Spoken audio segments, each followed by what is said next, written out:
Am I in the air?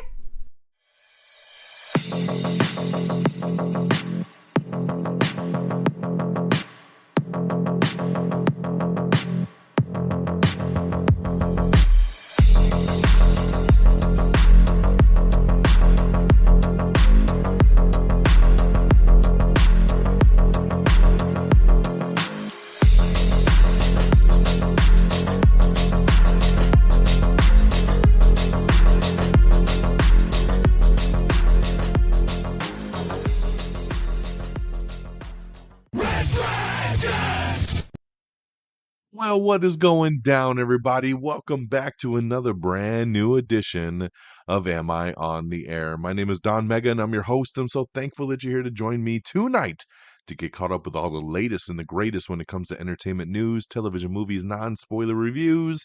You come right here to Am I on the Air? It's season 27, episode 18. Tonight's show is titled Building Bridges. We're going to be breaking down the news from December the 20th through December the 26th. And yes, we are broadcasting one day late once again. No, Wednesday is not going to be the new day that we do this show, but it's Christmas week, guys, so you got to cut me some slack. Monday was Christmas. Merry Christmas to y'all. Happy holidays. I hope it was an amazing day with family and friends and everything in between, but it's been a busy, busy week, so I did not get a chance to record last night, so I'm here on a Wednesday knocking it out for you guys. So don't you worry, I got 4 non-spoiler movie reviews to talk about.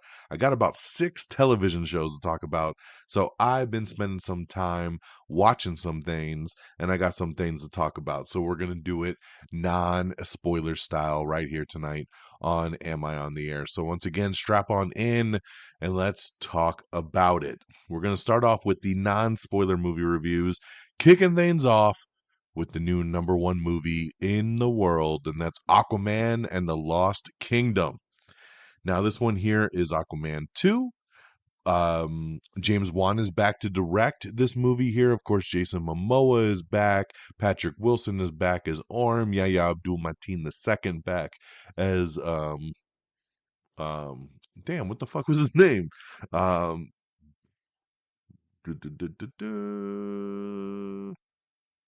I love this character and I'm completely spacing right now. Black Manta, right? Right? I think that's it. Black Manta. I don't know why it is out of my head. Randall Park, Amber Heard is back, Nicole Kidman is back, Dolph Lundgren is back, Tamara Morrison is back, and it's been an interesting adventure to get here. The first movie made over $1 billion. It was really the peak of the DCEU, and then now fast forward several years, it is the last movie of the DCEU. That's right, the last one.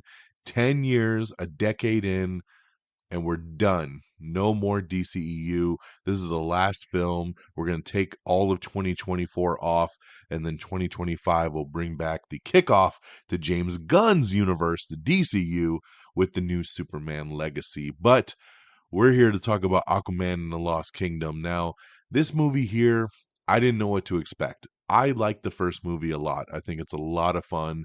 And I thought the trailers for this one looked really good. But there's been so many haters online that just have been poo-pooing on this film from the very beginning. A lot of people wondering why even release it.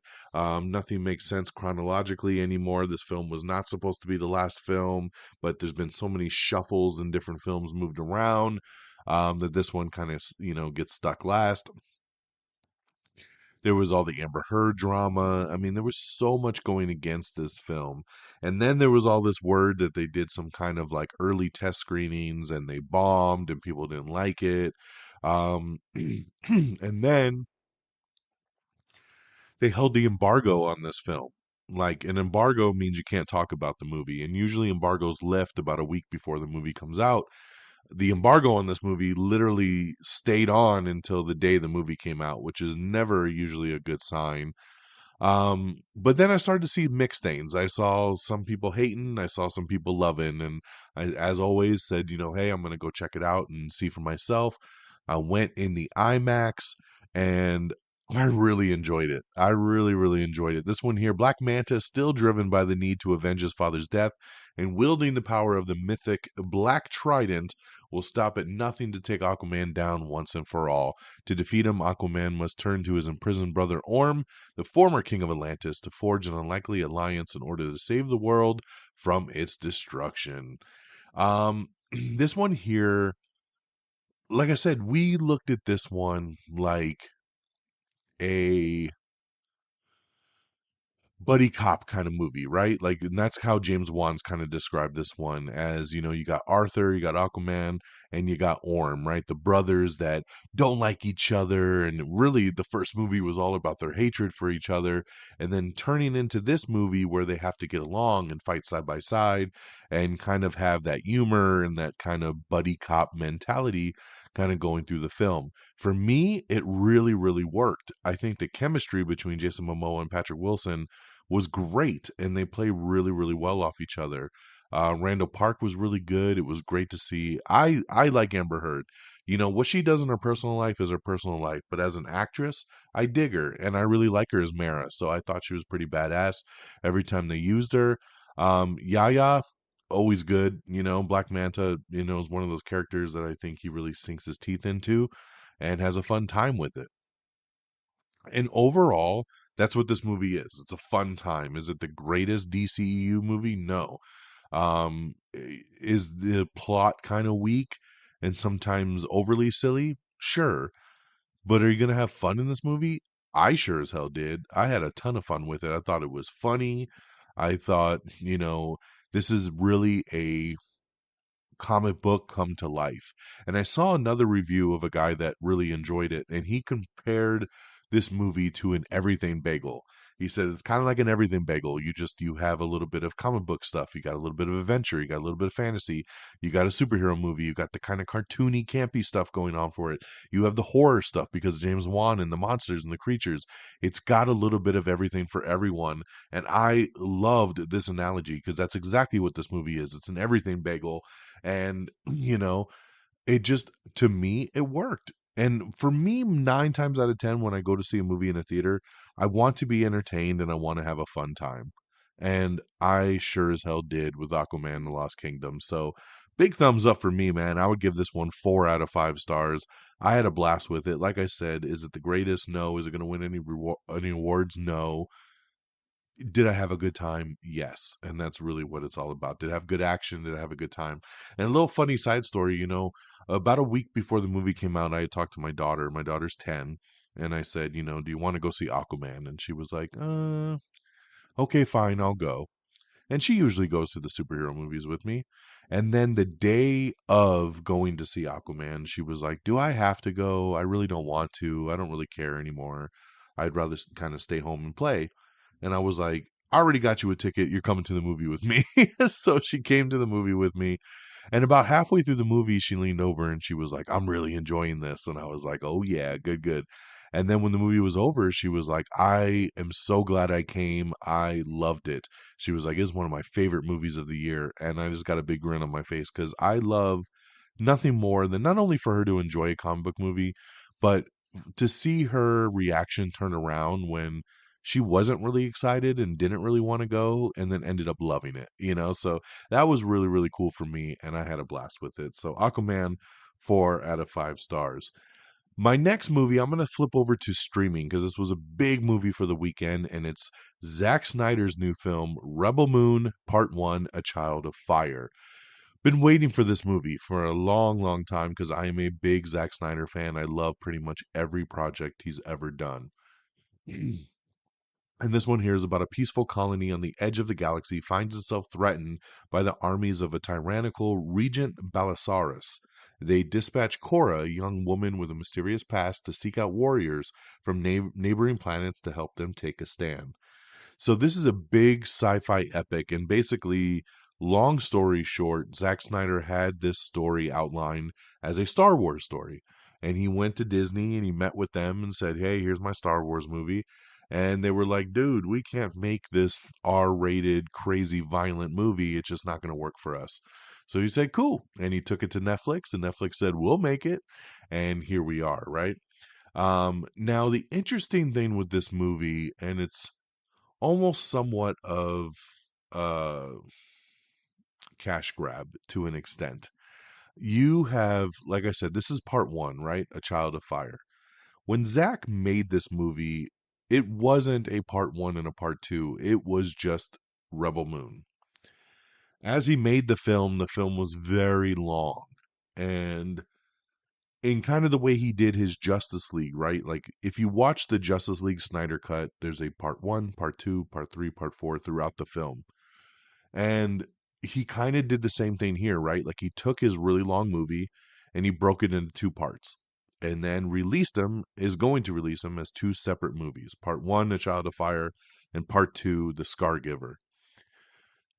Now, on top of that, these are PG-13 movies, and he has already announced that he's going to be doing his quote unquote Snyder cut, director's cut for these movies, that they will be longer, they will be way more violent, they will have sex, they have cursing, they're way, super violent, some gore, but they're a hardcore rated R movie.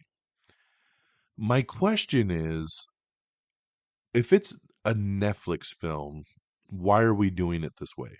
That's what I'm really, really curious about. I want to know the story there. Because Netflix doesn't care about your rating, right? When you're making a theatrical movie, the studios care about a PG-13 over an R because it's going to get more butts in the seats. More people are going to go watch it. So I get it why you would have a PG-13 in theaters, and then once it hits home VOD, you have your unrated director's cut, right? Or so to speak. And Zach has done this before. He did it with BVS, he did it with Justice League. Those are technically R-rated in their Snyder cuts. With Rebel Moon, it's a Netflix film, so why did we need toned down PG-13 versions? I don't really understand it. Um, Stay with us. We'll be right back. Hey, I'm James Lovino, and I'm here to tell you about Alternate Sides, a movie podcast with a twist. I've worked in the film business for 2 decades, but I haven't actually seen that many movies, and this has been driving my frequent collaborator, Sam, a self-confessed film snob, crazy. So every week, while he's stuck in his car trying to avoid getting a parking ticket, thanks to New York City's alternate side parking regulations, we discuss a classic film I've finally just gotten around to seeing. Alternate Sides, a new podcast about movies, parking, and a 25-year friendship, wherever you get your podcasts.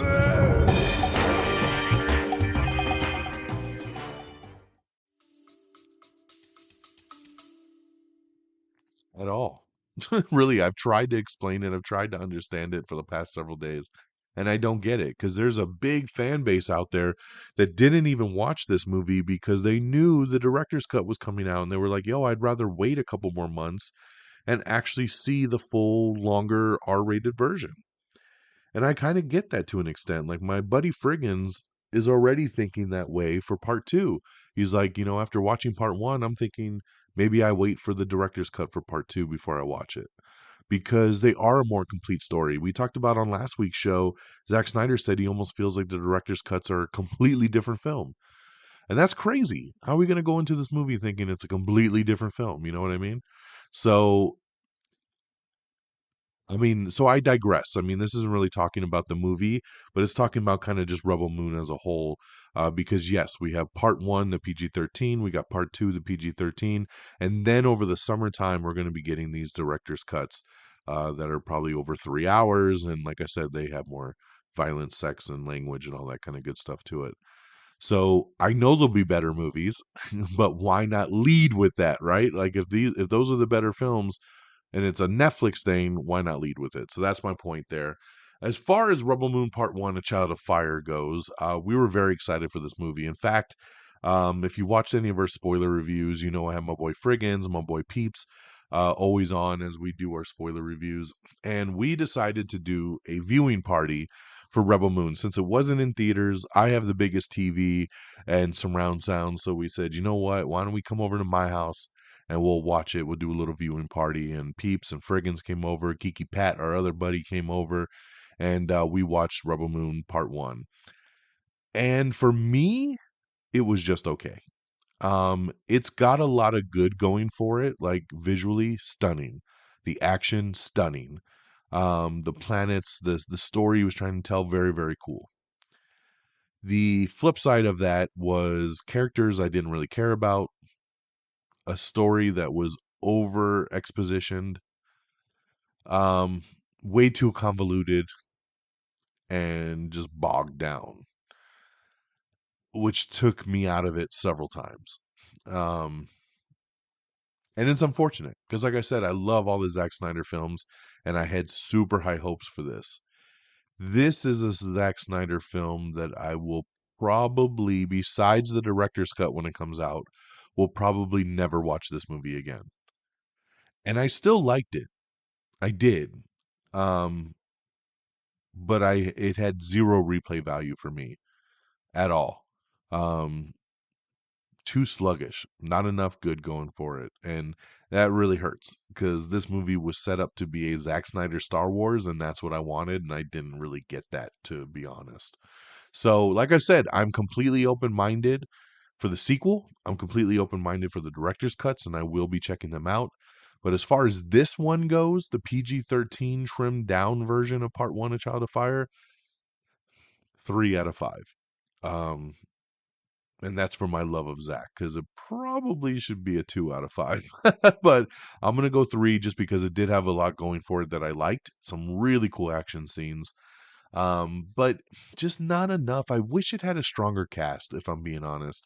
You know, you had Sophia Boutella, Ed Skrein, Demon Hansu, Charlie Hunnam, Ray Fisher, Anthony Hopkins is the voice of the robot. It just wasn't enough, man. I needed more. Now, after this weekend it came out, Zack Snyder dropped the first teaser trailer for Part 2, The Scargiver, and the trailer looks fantastic. And he's saying Part 2 is way more of a war movie. There's a lot more action. And that looks badass to me, and I'm ready for it. It comes out in April. I believe April 19th is when Part 2 drops. And then probably over the summer we'll get the director's cut. So good on you, Netflix, I guess, for trying to milk the Snyder Cut fan base and keep people subscribed to Netflix to watch all these versions. But as far as this version of Rebel Moon Part 1, A Child of Fire, 3 out of 5 stars.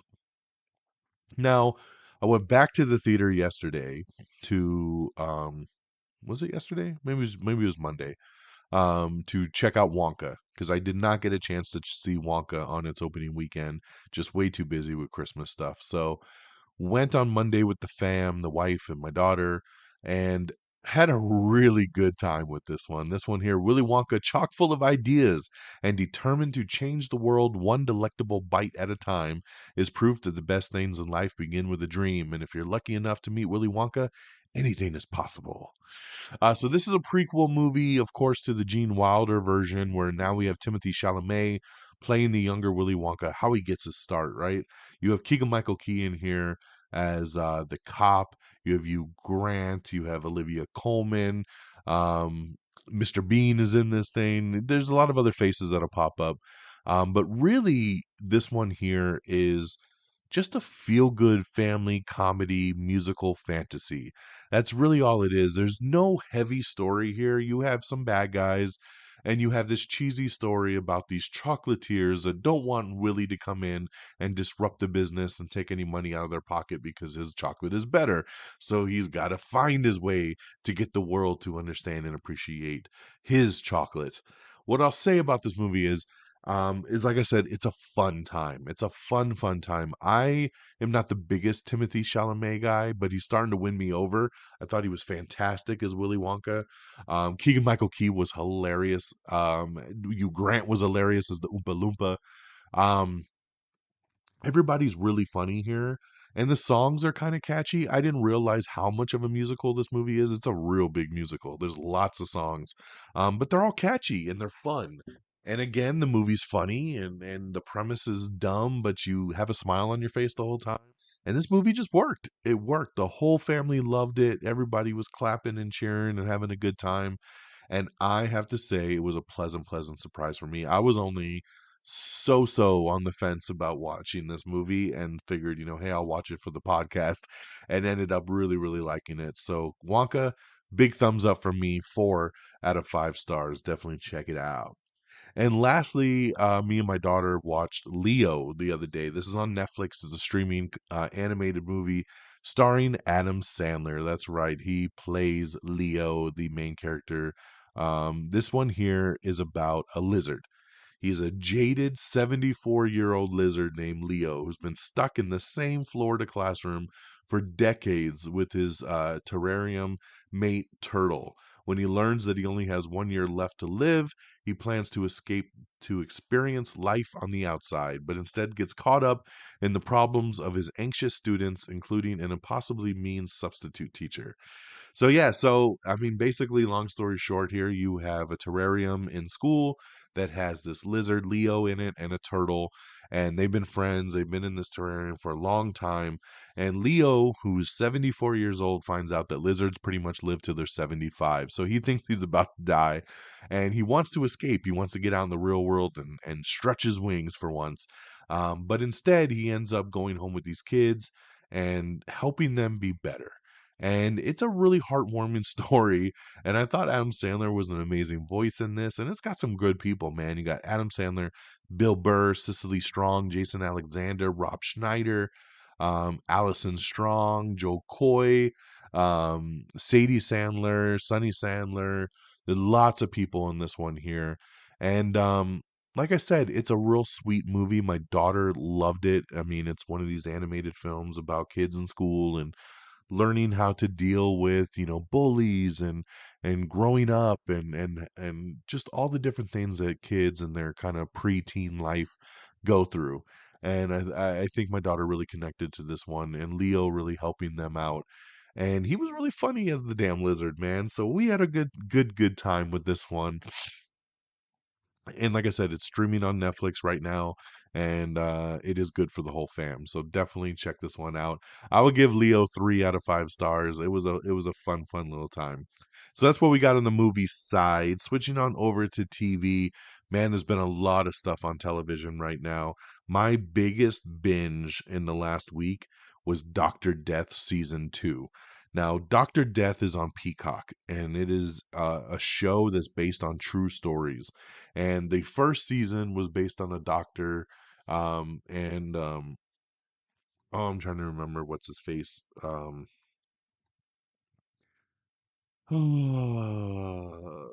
man, what's his face played him? Why am I blanking right now? Son of a bitch. Joshua Jackson. There it is. See, I need a second sometimes, man. I'm processing so much in my head. Joshua Jackson was Dr. Death in season 1. It was a crazy story about this doctor and all his patients that were dying. And then Dr. Death season 2 comes back, and now this one here is fronted by Edgar Ramirez. And he's playing Dr. Paolo Macchiati and Macchiarini, and who's this Italian doctor, and he started doing these trachea implants. Problem is everybody he did this implant in died, and so he's the new Dr. Death. And this is a true story, man, and that's what I love about the show, because season 1 was fantastic and season 2 was just as good. It was so good. Mandy Moore is in this one too. She plays um the doctor's girlfriend and fiance, and then there's the doctors and the stories of these poor patients that go through this trachea surgery and then end up getting so sick and dying, and this doctor just being like, well, I don't know what to tell you, it wasn't me. It was an amazing story, and definitely you should be checking this out. I binged the entire season. It is over, and the whole season's available to stream right now on Peacock. Big thumbs up for me. It was awesome. And then after you're done binging season 2, you should watch the documentary, because Peacock did this with season 1. They released season 1, and then when it was done, they put out a documentary about the real story. And they did the same thing this year. They put out a documentary called Dr. Death Cutthroat Con Man. And that came out right after the season dropped, and we watched that. As soon as we were done binging the show, we watched the documentary, and it was incredible. And I know Netflix just released a documentary about this doctor as well too, so I will also definitely be watching the Netflix version as well. But these two are now streaming on Peacock. Definitely recommend you check it out. The other new show that I jumped on was Percy Jackson and the Olympians. This is on Disney Plus. The first couple episodes I think are streaming on Hulu too, but it's a Disney Plus original. I wasn't sure if I was going to watch this show because I'm not a big fan of the books. I didn't really like the movies that came out several years back, but I was hearing through the grapevine that Disney Plus had a winner on their hands. And this was the kind of show that I watched the trailer to my daughter, and she was like, that looks really cool. So I figured, anytime I could find a TV show these days that the whole family can sit down and watch, it's a good thing because there's not a lot of them. And that's a big, big problem in this day and age is that there's just not enough TV show for the whole family. I feel like most of the shows that we watch, I have to ask my daughter to go to another room, go to her bedroom so we can watch them. So Percy Jackson gave me an opportunity to have another family show to watch. So we checked it out, and it's really, really good. The first two episodes dropped last week, and then the third episode dropped this week, and I've already watched it, so I'm all caught up, all three episodes, and it's a really strong show. It's led by, I'm trying to remember the kid's name. I think his name's like Walker Scoble or something like that. He was in the movie last year on Netflix, The Atom Project with Ryan Reynolds. He played the young Ryan Reynolds because they had time travel. And he was really, really good in that. And that actually got him the job for Percy Jackson. And he's great as Percy. And the side characters are cool. The effects are cool. And it's a really interesting story. And I'm just really digging it. I like the way that they're telling it. And it seems to be a big win because Disney Plus said that it's like the most streamed new show that they've had, which is really, really cool as well. So big thumbs up for me for Percy Jackson and the Olympians. Make sure you check that one out over on Disney Plus. The next one up I checked out is the new South Park special. Yes, they are back. South Park, they've been doing specials on Paramount Plus for the last couple years. And their newest one is called South Park Not Suitable for Children. And this one here, after it's discovered that a teacher at South Park Elementary has an OnlyFans page, Randy is compelled to take a closer look at the seedy underbelly of the world of online influencers. So this one makes fun of OnlyFans. It makes fun of energy drinks that the kids drink. There's a drink in the episode called Cred that is basically a ripoff of Prime, and the kids going crazy about you got Cred, you got to get Cred. And then just the OnlyFans stuff with Randy was killing me. This was one of the best specials they've done. I laughed my ass off at this one, and yeah, if you're a South Park fan, I think you're gonna like this one. So definitely check out South Park Not Suitable for Children, now streaming on Paramount Plus. Of course, Marvel's What If came out the day before Christmas Eve, and they've been streaming one episode a day. I've been watching it. It's been fun. It's kind of given us a family thing to do each day. Hey, we haven't watched our new What If episode yet. All of them so far have been super, super solid episodes. I think this season, excuse me, is better than season one. I do. They've been super solid episodes. I will say, except for me, the newest episode that dropped today, which was What If Kahori Could Reshape the World? Kahori is a new superhero that they made up just for this show. Um, I did not like this episode at all. Yeah, I but every other episode they've done up to this point has been fantastic. So hopefully they'll get back to their winning ways tomorrow. But yeah, this was the only miss for me so far, but it's been a great season. So definitely check out What If on Disney Plus. I also checked out another new comedy show that just is dropping. It actually drops starting next week on NBC, but Peacock aired the pilot early, and it's a new sitcom called Extended Family. And this one here stars John Cryer, Donald Faison, and Abigail Spencer. And it's a simple premise. John Cryer and Abigail Spencer were married for 17 years. They get a divorce. She starts dating Donald Faison, and it's about an extended family, right? They have a good relationship. They didn't have a bitter divorce. They had a good divorce. So they're still friends and they have two kids. So there's keeping it together for the kids, but then her getting into the new relationship with Donald Faison's character. Um, and kind of how the family's adapting to this new life. Now, this is your typical kind of network sitcom kind of comedy. Um, it's hit and miss, right? Only the pilot dropped. I watched it. I had some good laughs with it. I like John Cryer. I watched Two and a Half Men for a very long time, and John Cryer's always been good. And Donald Faison's always been good. I mean, if you watch Scrubs, you know it. And Abigail Spencer is one of the hottest women in the world. So, I mean, it works. So I'll definitely be watching this show. And I thought it was a good pilot. I did. But it is kind of your typical laugh cam kind of typical sitcom shows. I mean, there's not really much new to it. Hopefully they can keep the laughs coming and the premise doesn't wear out too thin, and we'll see where it takes us from there. But if you want to see the pilot early, you could check that out on Peacock. And a real quick side note, I finished season 1 of The Bear and then jumped into season 2, and I'm about 3 episodes into season 2 so far. Really like this show. It's an interesting show. There's not much really going on plot wise to it, but it's an interesting character show to see what these characters all do and how they work together. So I'm definitely interested in seeing where season 2 takes me as I continue on. So that's what we got, guys. I know we took a lot of time there because we had a lot to talk about. Look at that, 30 minutes we've done just in previews and reviews. So we'll try to get to the news quickly. So once again, quickly recapping, Aquaman and the Lost Kingdom is now in theaters, 4 out of 5 stars.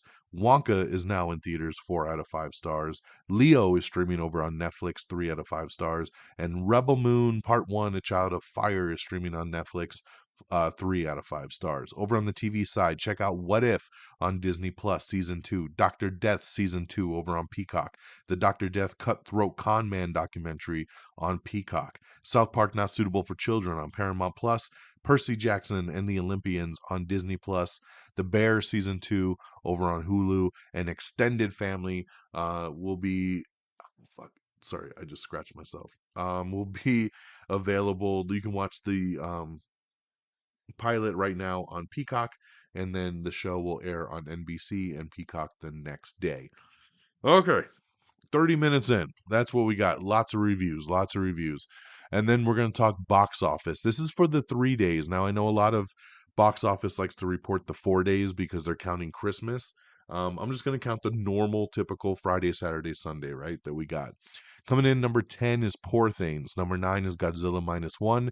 Number 8, The Boy and the Heron. Number 7, The Hunger Games, The Ballad of Songbirds and Snakes. Number 6, The Iron Claw, which I will be going to see tomorrow, so I'll have a review on that on the next episode. Looking forward to that one. Number 5 is Salar. Number 4, Anyone But You. Number 3, Migration. Number 2, Wonka. And number 1, Aquaman and the Lost Kingdom. Now, it was a rough debut, guys, for Aquaman. I'll tell you, for being the last film in the DCEU, definitely going out on a whimper. And it continues the trend of comic book movies just not making money this year. We had Ant-Man and the Wasp Quantumania fall short. We had The Flash fall short. We had Blue Beetle fall short. We had The Marvels fall short. And now we have Aquaman and the Lost Kingdom falling short, only making $28 million. Actually, 27.7 for the 3 days, and then about 10 mil more, so about 38 million if you count Christmas. Super, super low for comic book movies. So that's pretty sad to see. I mean, everybody was complaining when the Marvels only made 50 mil. This one didn't even hit 30. Ooh. So definitely, 10 years of the DCU going out on a whimper. I am looking to get the guys together so we can do kind of a mini Aquaman spoiler review, but then we really want to do a big recap on the DCU for the 10-year history, talk through all the films and rank them on how the franchises have ended. So keep you posted on that one there, but that is your box office. Let's switch gears and get into our news of the week. A movie that came out on Netflix several years ago I really liked but never thought I'd see a sequel to was Triple Frontier. Charlie Hunnam, who is of course doing press for Rebel Moon, says that he has signed on to produce a Netflix sequel. So he wants to do a Triple Frontier 2. Don't know who would come back for this one, but I'd be down. Let's do it right now, right? Warner Brothers Discovery in talks with Paramount discussing a possible merger. This is really, really big here, as supposedly they talked about merging, or at least merging their streaming services, right? Put Paramount Plus on Max would be incredible. So, I know there's a lot of merger talk around Hollywood right now on how to save some money and become bigger companies, right? So, why not? But talks have been really quiet since they met, so we'll have to keep you posted on that one there. Courtney Cox's show Shining Vale, which I actually really, really liked, has been canceled. It stars after 2 seasons. Season 2 just finished a couple weeks back. And yeah, I thought it was a really solid show, really funny and unique. But the show has been canceled over at Stars. No season 3. Jake Johnson's new film Self-Reliance is going to get a short theatrical release before it debuts on Hulu. This was supposed to be a Hulu exclusive film, but now it's going to go to theaters for a little bit, which is pretty cool. When I went to the theater for Wonka the other day, I saw a poster for this up on the wall. So good for them, man, because it looks like a fun movie. We have the trailer for The Regime, which is Kate Winslet's new show that's coming soon to Max. Ben Stiller has been tapped to star in David Gordon Green's new movie, Nutcrackers. Dwayne Johnson, he was supposed to have a Christmas movie come out this year called Red One with Chris Evans. Movie was nowhere to be found, but now we found out that they pushed it a year. It's going to come out November of next year, and that the movie has been testing so good with audiences. Instead of it just being a Prime release on Prime Video, they're going to put it in theaters for a couple weeks and let it have a theatrical run first before it hits Prime in December for Christmas. So, very cool, man. Sucks we have to wait another year because I was looking forward to this movie, but I'm ready, man. Let's do it. Red One coming out in November next year. Um, let's see here. Frank Darabont is in talks to direct some episodes of the final season of Stranger Things. That would be pretty cool. The Strangers Chapter 1, the horror reboot, will come out in theaters this May. The canceled Snowpiercer's incredible final season will end up somewhere. That's what the series stars have said. They said, don't fret. They know for sure that one of these outlets is bound to pick it up and will air the final season, which is incredible, quote unquote. So I did not watch the Snowpiercer TV series, so I don't have much to talk about on there. But I do think, a show that's been on for several years deserves to has a filmed finale, right? The final season has been filmed and is ready to go. Someone just needs to air it. Why not? I mean, I would buy the rights to it. Let's go. Put it up. Put it up for everybody. It definitely deserves it. The Family Plan, which we reviewed on last week's episode, has become Apple TV Plus most watched movie. Congratulations. That's awesome there for Mark Wahlberg's new film. RoboCop and Star Trek movies are going to be coming to Max in January of 2024. David Oyelowo says that there are positive things are happening and they're moving forward with the Rocketeer 2 that he's helping put together. Creature Commandos is set to be the first DCU show. So remember, this is an animated series, and this is going to be hitting at sometime late 2024, and it will be the first thing actually set in James Gunn's DC universe, and then the first movie will be the Superman movie. But remember, these animated characters can show up in live action, and they'll be voiced by the same people, which is really, really cool.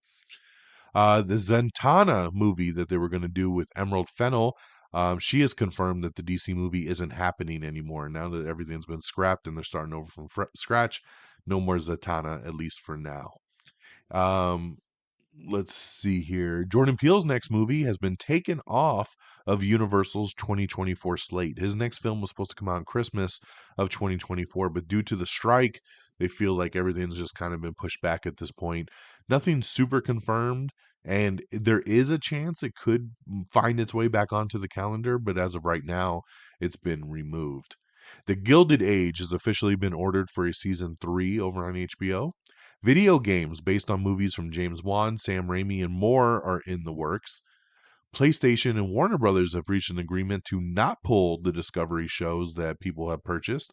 There was a rumor going around for about a month now that, people that had purchased digital movies and TV shows on their PlayStations we're going to lose that content. But now PlayStation and Warner Brothers have reached a new agreement, and nothing is going anywhere. So that's pretty cool there. Emma Stone may be joining Joaquin Phoenix in Ari Aster's next film, Eddington. So we'll see if that ends up happening. Jake Johnson says that his show Minx is probably done over on the Starz Network. Season 3, I believe, has been over for a while, and there's been no word on what else is happening. So, he thinks the show's pretty much done at this point here. Joe Coy, comedian Joe Coy, is going to host the 2024 Golden Globe. So congratulations there. I love Joe Coy. I actually just went and saw him live back in November, and it was a fun time, man. He's a really funny guy. So I think he'll be a great host for the Golden Globes there. DC studio boss says that Jason Momoa will always have a home at DC, even if it's the end of the journey for Aquaman. This one here, I suspect, is because we all suspect that Jason Momoa will be Lobo in the James Gunn universe, and that's why they're making it seem here that, hey, even though his ride may be done for Aquaman, he'll always have a home at DC. So yes, so we'll wait the official announcement from there.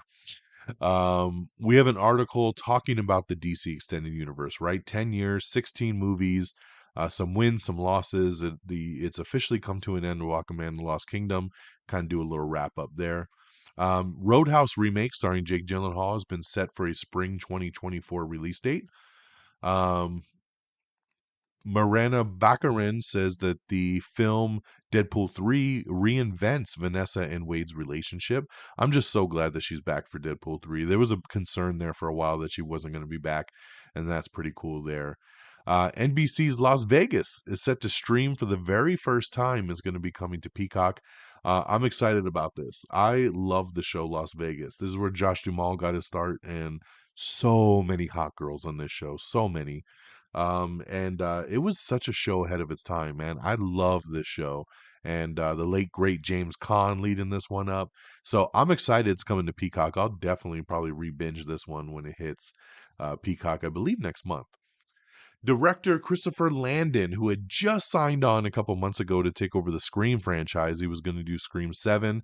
Guess what? He's officially exited the movie as director. That's right. And how can you blame the guy, right? Like, first they fire Melissa Barrera, and then we find out that Jenna Ortega isn't going to come back. He's like, dude, my movie's fucked at this point, right? Like, I'm out this bitch. And so I don't know what they're going to do with Scream 7 at this point, but yeah, he has left. He said, this movie quickly turned into a nightmare and I had to get off the ride. So best of luck to him in his future endeavors, that's for sure. Saw 10 producers talking about the horror sequel story. They believe, even though they're still writing the script, they're saying that it sounds like what they're going to do is keep it kind of prequel style, bring back John Kramer again, and kind of continue the story that takes place after Saw 10. So we'll see. We'll go from there. Comic book writer Tom King is an integral part of James Gunn's upcoming DCU. That's right, and that's straight from James Gunn himself. He says they are working with Tom King, and he's helping out with the DCU. So I like that. That's pretty cool right there overall. Let me see here. We got some box office stuff here. I'm just kind of skipping through my notes because we already talked box office. Like I said, the trailer came out for Rebel Moon Part 2, The Scar Giver. This hits Netflix on April 19th, so check out that trailer. I think it looks great, man. I love the trailer for Part 2.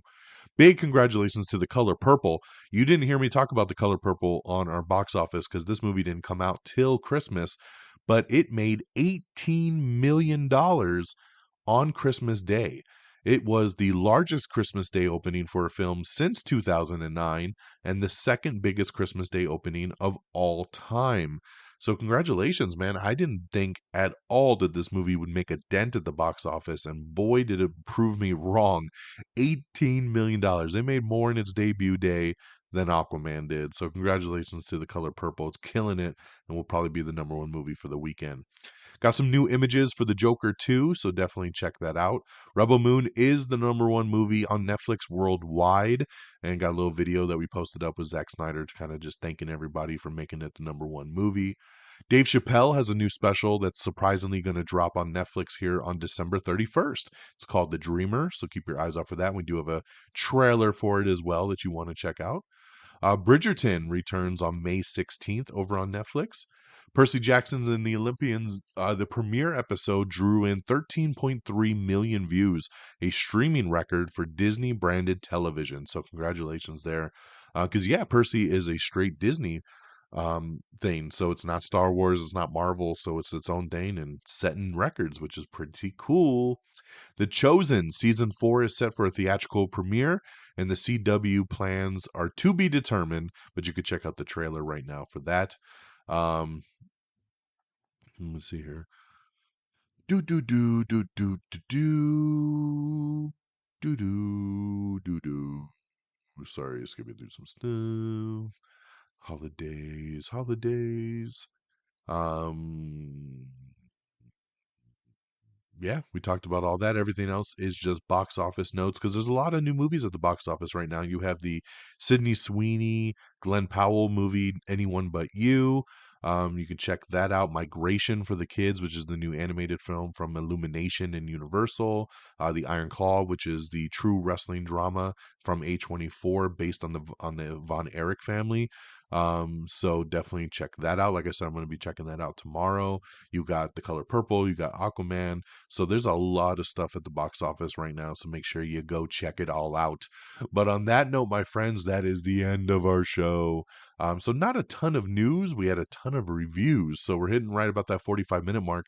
So we only had about 15 minutes of news, but 30 minutes of reviews. So, but hey, a lot of you I know listen to the show just for the reviews. So I hope that we did our due diligence there.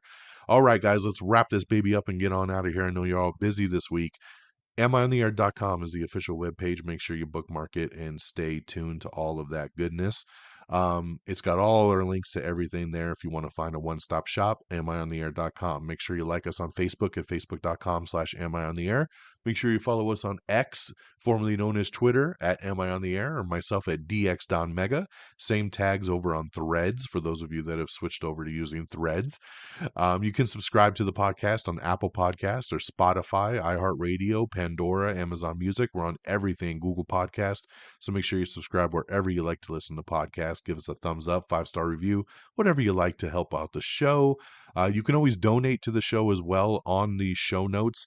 It has links to my Cash App and my Venmo if you would like to support the show in any way. Anything is appreciated.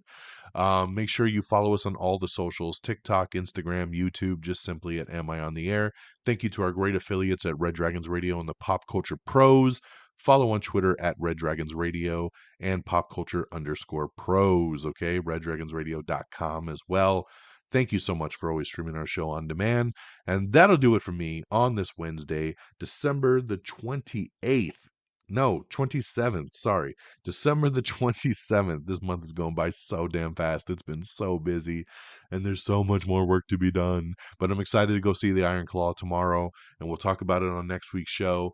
In the meantime, once again, Merry Christmas, Happy New Year. Because next time I talk to y'all, it'll be a new year, man. It'll be 2024, and we'll kick things off with the season 28 season premiere, because we got to start a new season with the new year. Why not, right?